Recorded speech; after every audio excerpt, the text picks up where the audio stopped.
She never spoke about her past. For 2 years, field medic Sarah Rodriguez had been just another face in the medical corps, competent, caring, but unremarkable, until the day Forward Operating Base Maverick came under siege and every officer above sergeant lay wounded or dead.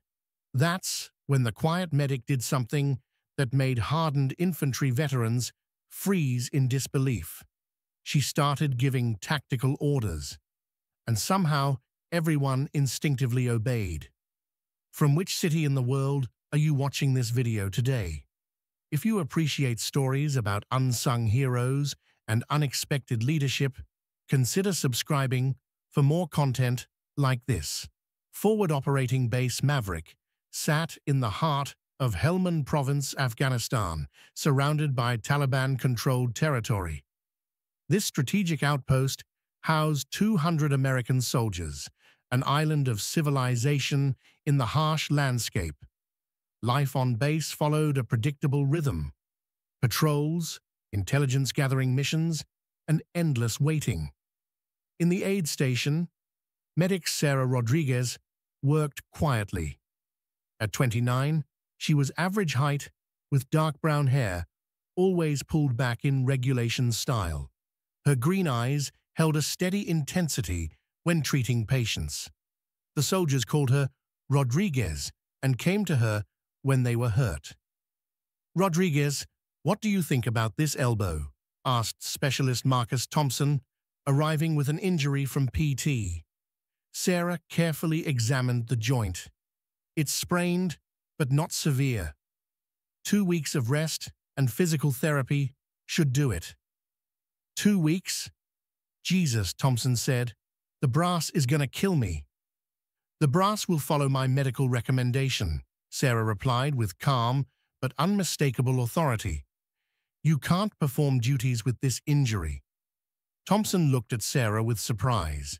Most medics didn't speak to officers with such certainty. Across the tent, Staff Sergeant Mike Rodriguez, the shared surname was coincidence, whispered to his friend, Specialist Davis, "There's something different about this woman." "How so?" Davis asked. "She never shares personal details, where she's from, her family, previous assignments, nothing. And sometimes she talks like she knows more than she's letting on." Sarah heard them, but didn't react. She was used to such conversations. Her silence had reasons no one needed to know. That morning started like any other. Sarah was checking medical supplies when an urgent radio call crackled through. Base Maverick, this is Bravo 79er. We need immediate medical evac." Sarah immediately sprang into action.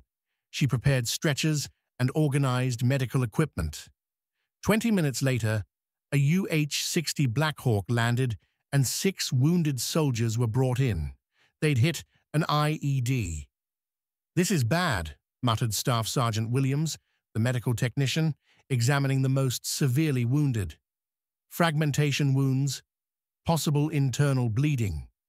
Sarah worked silently but efficiently. She established vascular access, controlled bleeding, and connected vital sign monitors. But part of her mind was elsewhere. This IED placement was too professional. Perfect timing, excellent position selection. "Rodriguez," Williams said, "how do you stay so calm?" "Most people panic in situations like this." Much worse scenes flashed through Sarah's mind. Moments when friends died in her arms. "Experience," she answered briefly. "Did you have combat medic training before this?" Sarah's hand paused momentarily. "Something like that." During the night shift, Sarah was alone. While checking on wounded patients, her cargo pocket unzipped and something small and metallic fell to the floor. She quickly retrieved it, but Specialist Thompson had seen. "What's that, Rodriguez?" "Nothing important," Sarah said, quickly pocketing the object. But Thompson's eyes had sharpened. The metallic object bore an emblem, a familiar emblem. That, wasn't that a Ranger tab? Sarah froze. No one had asked this question in 2 years. It belonged to an old friend. Friend, I have buddies in Rangers. That tab is issued for active duty, not as a keepsake. Sarah looked at him. You ask too many questions, Thompson. Sorry, Were you a Ranger? No, Sarah said, but her voice wasn't convincing. Thompson left, but he took his suspicions with him. The next day, a new commander was assigned to the base. Lieutenant Colonel James Harrison was a Virginia Military Institute graduate, stern-eyed and experienced. At his first meeting, he called all personnel together. Marines, Rangers, and all other personnel, he said in the command tent. According to intel reports, Taliban activity is increasing. We expect coordinated attacks. Everyone remains on high alert. Sarah listened quietly from the back rows, but the defensive positions the colonel described seemed wrong to her. The perimeter defense was too weak. No overlapping fields of fire. No escape routes planned. After the meeting, Sarah approached the colonel. Sir, about the defensive positions, the colonel studied her with sharp eyes. You're a medic, aren't you? Tactics aren't your concern. Sarah stepped back. Yes, sir. But that night she couldn't sleep. Old tactical maps and operational plans came alive in her mind. This setup had too many vulnerabilities. On the third day, at 2200 hours, the alarm sounded. Contact! Contact! Base under attack. 82mm mortars began falling on the base. Explosion sounds tore through the night. Muzzle flashes illuminated the darkness. Sarah waited in the aid station for casualties to arrive. But it wasn't just the wounded who came. Bad news arrived too. Colonel Harrison is KIA, shouted a running soldier. Direct hit on the command post. Sarah's blood ran cold. What about the other officers? Major Stevens is WIA, critical. Lieutenant Johnson is unconscious. The chain of command has collapsed. Panic sounds came from outside. Soldiers didn't know what to do. No coordination, no leadership. Sarah looked out the window. In the darkness, soldiers were in scattered positions, returning fire, but with no organized defense. That's when something she had suppressed for 2 years awakened inside her. Sarah removed her medical smock. Underneath, she wore military ACU pants. She always did, out of habit. She tightened her combat boots securely. From a hidden compartment in her personal kit, she retrieved a metal box. What emerged was far more than the tab Thompson had seen. 75th Ranger Regiment insignia, Bronze Star Medal, Purple Heart, and most importantly, old rank insignia. Captain Bars. When Sarah stepped out of the aid station, she was a completely different person. Her posture had changed, erect, with command presence. Her voice had changed, clear, authoritative. Delta Team, she shouted into the darkness, establish overwatch position. The running soldiers stopped. This voice wasn't familiar, but the authority in its tone was unquestionable. Bravo Team, provide covering fire from the right flank. Staff Sergeant Rodriguez looked at Sarah in amazement. Rodriguez, what the hell? Listen up. Sarah ran toward him. Enemy approaching from the north. 3-pronged attack. They're using our weak defensive positions against us. How do you know? Sarah stopped. She looked into Rodriguez's eyes. Because I'm Captain Sarah Rodriguez, 75th Ranger Regiment, and I've seen this attack pattern before. The news spread within minutes. Medic Rodriguez is actually an officer. She's a ranger. She's taking command, but time was running out. Sarah quickly established organization. Thompson, get on the radio and communicate with all teams. Mike Rodriguez, reinforce the positions. Davis, move the wounded to a safe area. Each command was precise and decisive. As soldiers looked at Sarah, they saw a completely new person. This wasn't the woman who had been suturing wounds and giving medicine for 2 years. This was a combat leader. "Ma'am," Thompson said over the radio, "the eastern sector reports enemy positions." "Range?" 800 meters, Sarah quickly calculated in her mind. "Tell them to wait until 600 meters, then initiate crossfire." "Isn't that risky?" Sarah looked at him. Her eyes held cold determination. "I know the risk, soldier." Combat continued throughout the night. Sarah worked in the command post over maps, giving orders and coordinating teams. "Cap Rodriguez," said Mike Rodriguez, "we're pinned down at the northern perimeter. Shift Alpha Team to that position. Consolidate with Charlie. But that leaves the center weak." "No," Sarah said, pointing to the map. "The main enemy force is coming from the north. The center is just a diversion. The real threat is there." And she was right.